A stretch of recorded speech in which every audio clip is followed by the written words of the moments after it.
Hello everyone, আজকে আমি বলবো রাসেলের জীবনের কিছু অজানা কথা।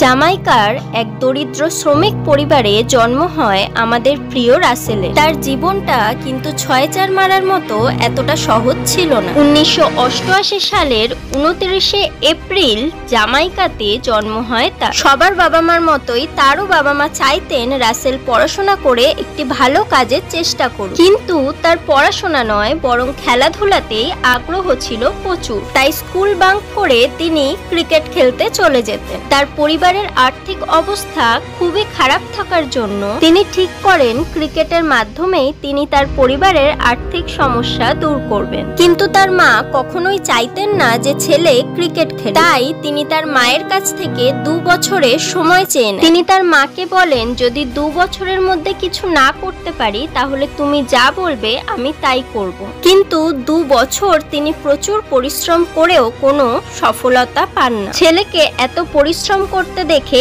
এবার তার পরিবারও তার পাশে এসে দাঁড়ায়। এরপর ক্রিকেট জীবনে সফলতা আসে রাসেলের। ২০০৭ সালে প্রথমবার জামাইকার হয়ে ক্রিকেট খেলেন রাসেল। সেখানে অসাধারণ পারফরমেন্সের পর ২০১০ সালের নভেম্বরে প্রথমবার তিনি সুযোগ পান ওয়েস্ট ইন্ডিজের টিমে। এরপর আর পিছনে ফিরে তাকাতে হয়নি রাসেলকে। ভিডিওটা ভালো লাগলে আমার এই ছোট্ট চ্যানেলটি সাবস্ক্রাইব করে পাশে থাকবেন। দেখা হচ্ছে পরের ভিডিওতে।